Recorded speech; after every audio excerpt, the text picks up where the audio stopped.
네, 안녕하세요. 중소투자자입니다. 오늘 시장이 정말 엄청나게 좀 빠졌어요. 코스피 같은 경우는 이제 중간에 사이드 브레이크도 좀 걸렸고, 코스닥도 이제 엄청나게 빠져가지고, 저도 좀 힘들고, 아마 많은 분들이 지금 주식 비중이 좀 많으신 분들은 시장이 폭락할 때 굉장히 좀 힘드실 것 같은데, 좀 앞으로 시장이 좀 어떻게 흘러갈지랑, 그리고 현재 지금 보여지는 위기를 좀 객관화할 필요가 있다고 생각이 돼서 저 개인적으로 좀 정리를 해봤습니다. 일단 코스피가 1900을 깼죠. 1800 그리고 1800 초반까지 왔는데 이게 좀 정말 실화인가 싶을 정도로 엄청나게 급락을 했어요.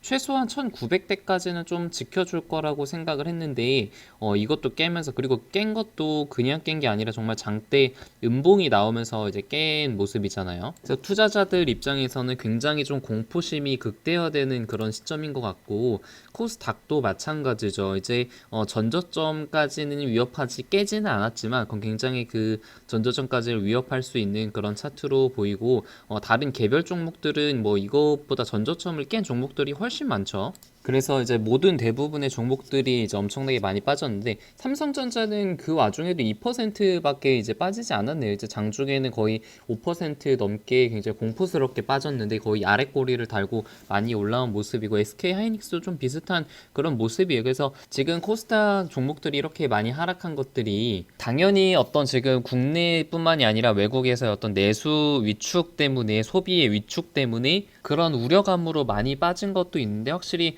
공포심이 더 많이, 그러니까 펀더멘탈보다는 좀 공포심이 더 많이 작용을 해서 빠진 측면이 더 많아 보이고, 지금 어제도 좀 그렇고 오늘도 약간 반대 매매 물량이 많이 나왔을 거라고 생각이 되는 그런 시장입니다. 그래서 매매 동향을 보면은 계속 장중에 외국인이랑 개인이 샀다 팔았다를 반복을 하다가 장 막판에는 또 개인이 또 매도를 했죠. 그래서 외국인 같은 경우는 장 막판에 좀 매수를 했고, 이게 코스닥 기준이에요. 그래서 이게 아마도 오늘 장중에 이제 신용 손절을 하거나 아니면은 좀 내일도 반대 매매가 좀 나올 가능성이 좀 있고, 그렇게 되면은 당연히 이제 내일 좀 개파락으로 시작을 하고 좀 당분간 또 하방 압력이 좀 생길 가능성이 좀 있겠죠. 그래서 시장이 굉장히 좀 어렵고, 이런 시장에서는 좀 어떻게 버텨야 될지, 지금 팔아야 되는 시점인지 아니면은 뭐 분할 매수를 해야 될 시점인지 굉장히 고민이 많은데, 저도 이거에 대한 고민을 계속 하다가 이 질문에 대해서 어떤 대답을 하는지에 따라서 본인의 포지션이 결정이 될 것 같아요. 그러니까 지금 이렇게 하락을 하는 것이 금융위기로 이어질 것이냐, 금융위기까지는 가지 않을 것이냐, 이 질문에 만약에 금융위기다라고 하면은 지금이라도 팔아야 되는 것이 맞고, 금융위기까지는 아니다라고 생각을 하시는 분들은 분할 매수로 대응을 하시는 게 맞을 것 같아요. 그래서 현재 문제는 크게 두 가지라는 거는 다들 아실 거예요. 첫 번째는 이제 바이러스고, 두 번째는 유가 급락에 대한 문제잖아요. 일단 바이러스 먼저 보게 된다면, 이렇게 바이러스가 퍼지게 되면서 국내뿐만이 아니라 이제 가장 소비의 어떤 가장 많은 부분을 차지했던 미국에서도, 또 유럽에서도 소비가 위축이 될 것이고, 그리고 이 바이러스가 계속해서 지속이 되면은 두 분기 이상 지속이 될 가능성, 그리고 이 바이러스에 대해서 아직 뭐라고 딱 연구가 된 게 없다 보니까 이 막연한 두려움에 대한 공포가 있을 것 같아요. 그래서 이게 앞으로 어떤 리스크들이 더 추가로 나올 수 있는지, 그리고 긍정적인 부분은 또 없는지에 대해서 생각을 해보면은, 앞으로 미국에서 지금 확진자가 아직은 1000명대인데 검사를 앞으로 한 뭐 100만 건 이상 한다고 해요. 근데 이제 100만 건 이상 검사를 하게 되면은 우리나라 같은 경우도 검사를 많이 하면서 확진자가 갑자기 큰 폭으로 증가를 했잖아요. 그러니까 이것처럼 미국에서도 검사를 갑자기 폭발적으로 하게 되면서 아마 확진자가 폭증하는 구간이 생길 거라고 생각이 돼요. 그러니까 아마 이번 주 금요일, 토요일, 일요일 해가지고 다음 주부터는 확진자가 하루에 뭐 이탈리아나 우리나라에서 늘었던 것처럼 1000명, 2000명씩 늘 가능성이 있다고 생각을 하고 있습니다. 만약에 미국에서도 뭐 확진자가 1000명, 2000명 이렇게 늘어나면은 당연히 그 어떤 투자 심리에도 위축이 될 수 있고, 우리나라 그 투심에도 영향을 줄 수가 있겠죠. 그리고 만약에 유럽에서 예상보다 환자 증가세가 빠른 리스크도 있겠죠. 뭐 지금 같은 경우는 이탈리아에서 한 2000명 정도만 증가를 했는데, 2000명이 아니라 뭐 3000명, 4000명 계속 지금 증가 속도가 줄어들지 않고 늘어나는 그런 리스크도 있을 수 있겠고, 한국이나 중국 같은 경우는 비교적 통제를 잘해서 한 달 안에 대부분 소강 상태로 좀 접어들었는데, 지금 우리나라처럼 유럽이나 미국에서 빠르게 확산이 바이러스 전파가 좀 진압이 안 될 가능성도 있을 것 같습니다.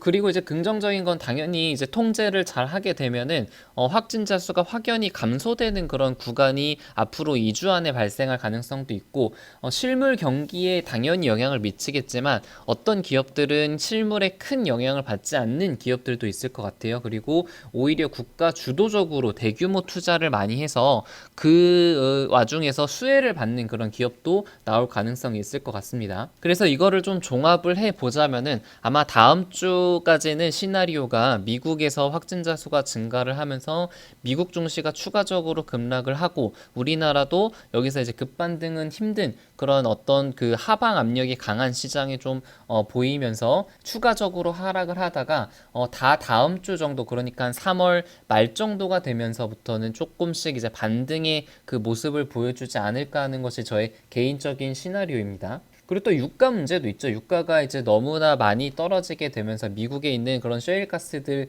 기업들의 어떤 부실 채권들, 그리고 그거에 따라서 어떤 신용 위기의 가능성도 있겠죠.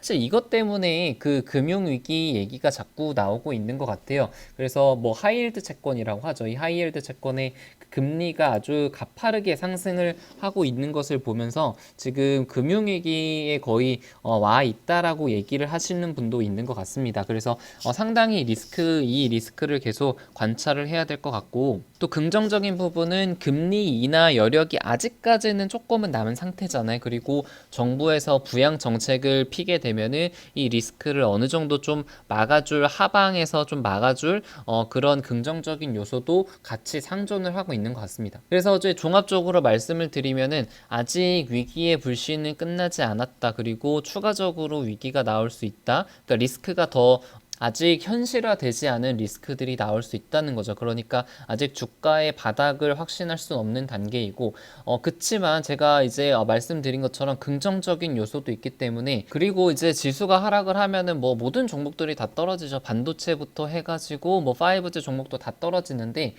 결국에는 그 지금 시장 실질적으로 타격을 받는 기업들이 있고, 뭐 호텔이라든가 여행 같은 그런 관련주들이겠죠. 그리고 실제적으로 타격을 받지 않는 기업인데 이제 체계적으로 빠지면서, 지수가 빠지면서 체계적인 위험에 같이 휩쓸려 가지고 빠지는 종목도 있을 것 같아요. 그래서 분명히 올해 5G 투자에 대한 지연 얘기는 아직 나오고 있지 않기 때문에 저는 확실히 이 5G에서 기회가 있다라고 여전히 생각을 하고 있고, 급락을 하거나 조정이 크게 나온다면은 저 같은 경우는 분할 매수로 계속 생각을 하고 있습니다. 비록 아주 고점에서 좀 현금화하지 못한 거는 계속 아쉬운 부분이고 반성을 해야 된다고 생각을 하고 있지만, 항상 말했듯이 위기와 기회는 같이 온다고 생각을 하고 있거든요. 그래서 이제 그 제가 말씀드린 것처럼 현재 문제, 바이러스 문제와 유가 문제에 있어서 여기서 금융 위기로 갈 거라고 생각을 하시는 분들은 당연히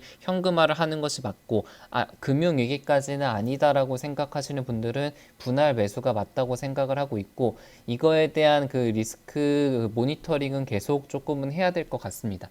네, 그래서 간단하게 좀 영상을 마쳤고요. 아무튼 힘든 시장이에요. 굉장히 힘든 시장이고, 굉장히 금융 위기 정도의 그런 무력감이 들 정도의 시장인데, 이런 것도 사실은 주식시장의 어떤 일부고 변동성 자체도 주식시장의 특성이라고도 생각이 들거든요. 그래서 참 힘든 시장이지만 견뎌내야 될 부분은 견뎌내고, 기록을 하고 공부를 해야 될 부분은 또 공부를 좀 열심히 해야 된다고 생각을 하고 있습니다. 네, 영상은 여기서 마치겠습니다.